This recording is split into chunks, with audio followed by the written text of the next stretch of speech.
माँ की ममता। रहमतपुर गांव में राजू नाम का एक लड़का रहता था। राजू के जन्म के कुछ दिन बाद ही बीमारी के कारण उसके पिता की मृत्यु हो गई। अब राजू और उसके दो भाई बहनों की जिम्मेदारी उसकी माँ पर आ गई थी। राजू की माँ ने किसी तरह राजू और उसके भाई बहन को पाल पोस कर बड़ा किया। राजू बहुत ही होनहार और ईमानदार था। उसके घर की परिस्थितियां ठीक न होने के कारण वह 12 साल की छोटी उम्र में ही पैसों के लिए काम पर जाने लगा था। राजू काम के लिए रेलवे स्टेशन जाया करता था, लेकिन कुछ ही दिनों में राजू की संगत बुरे लोगों के साथ हो गई, जिन्होंने उसे बीड़ी, सिगरेट और शराब पीना सिखा दिया।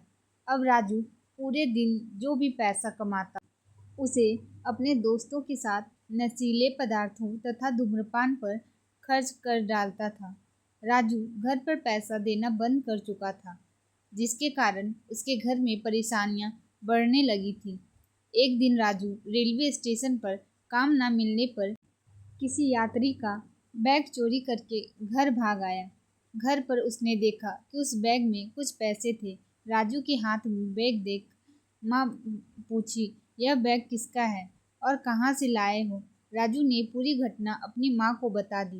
राजू की माँ ने उसे दोबारा ऐसे करने से मना करते हुए कहा, अगर दोबारा तुमने फिर से चोरी की तो मैं तुम्हें घर से बाहर निकाल दूंगी। एक दिन फिर से राजू ने एक बैग चोरी करके भागा और वह पुलिस के हाथों पकड़ा गया।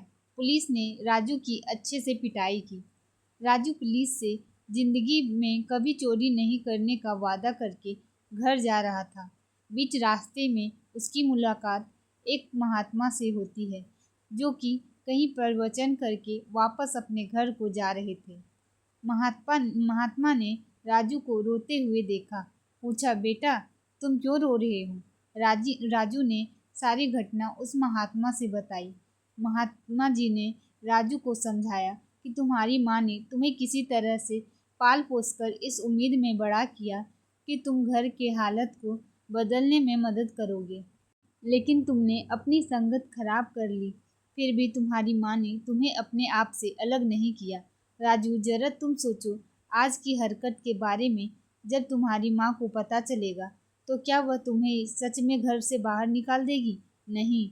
महात्मा ने राजू को और समझाते हुए कहा, बेटा कितना भी नालायक क्यों ना हो जाए, लेकिन उसके लिए माँ की ममता वही रहती है। महात्मा की बातें सुनकर राजू को अपने किए पर पछतावा होने लगा।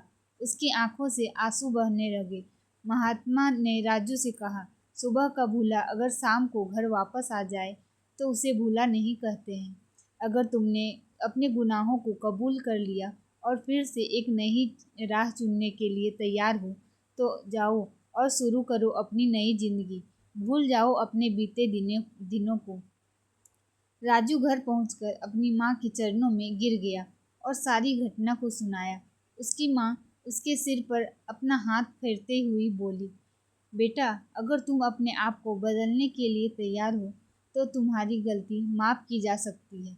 राजू अपनी माँ की गोद में सिसक सिसक कर रो रहा था। राजू ने उस दिन से गलत दोस्तों का साथ छोड़ दिया और वह अब एक नेक इंसान बन गया। कहानी से सीख, माँ की ममता कभी कम नहीं होती। आपको ये कहानी कैसी लगी कमेंट में ज़रूर बताएं। धन्यवाद।